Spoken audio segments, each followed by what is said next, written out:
Hey guys, this is just Barcelona. Sorry for the huge break. So let's talk about Barcelona's project with Xavi announcing his retirement from Barcelona coach.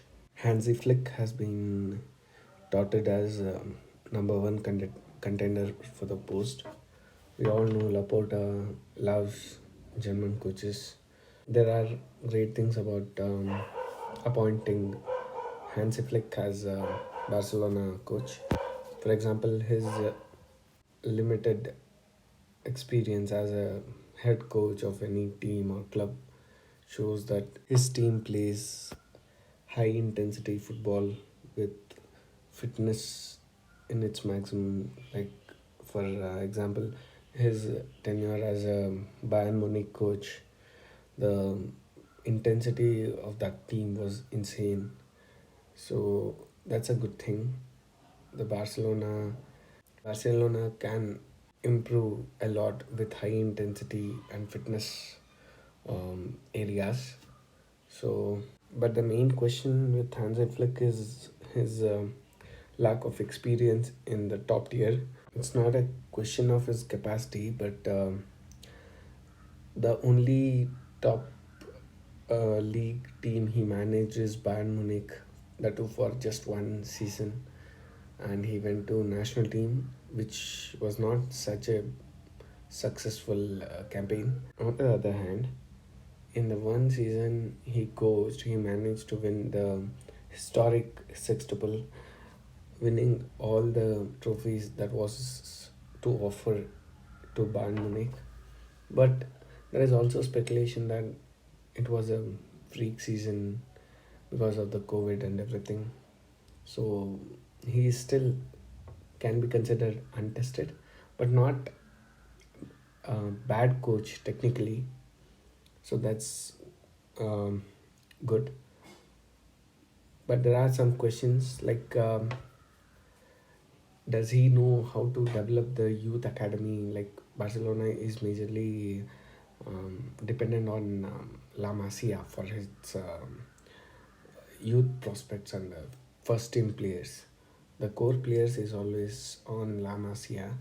So does he have the acumen or the understanding or the interest to develop youth team players? Like, it's not that he's a bad coach or a good coach, but many coaches do not have the interest in developing the youth. But not concentrating on the B team prospects doesn't necessarily mean they are bad coaches. For example, Jose Mourinho, he doesn't rely mostly on reserve team prospects. That does not necessarily mean he's a bad coach.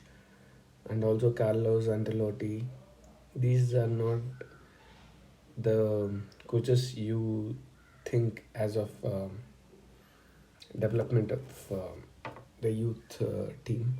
So that's a big question mark. Then, because he has no experience in the top tier with the long term project, can he come here in Barcelona and plan for the long term growth of the club is also a big question mark. There is another thing about the financial issue of the club. Because of it, club is unable to make any blockbuster signings for him. So can he manage with limited budget and with youth team players?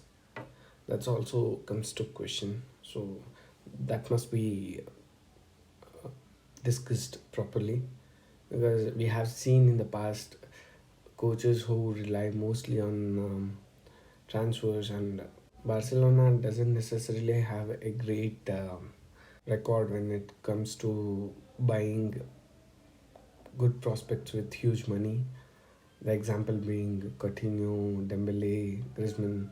These kind of big signings was the main reason why club is in this bad of shape. So that's also a question. The other thing is, does Xavi really deserve to go with first full season as a coach. He won the league. However bad it might be, like we all know the famous 1-0 wins last season, but yet it must be noted that he won the league. And this season, the Barcelona, in spite of many hiccups, is in second position. Um, Granted, it's not ideal, but it must be acknowledged that it is pretty good. So, does he deserve to leave? Because he was taken in as a coach for a long-term project, and he was given many of the players he requested. So, the team consists of many players that Xavi wanted to be here. So we have made many investments. So is it prudent to appoint new coach, especially when Xavi has not been bad or terrible? I mean, that is of today. If there is a disastrous result in against PSG or El Clasico, the arguments may change. The ideal thing that I think is even if Barcelona just scrapes past PSG and at least competes well with them, I think that we can continue with Xavi for another season when Klopp will be ready to go as a coach. So we can recruit him. I think Klopp will be a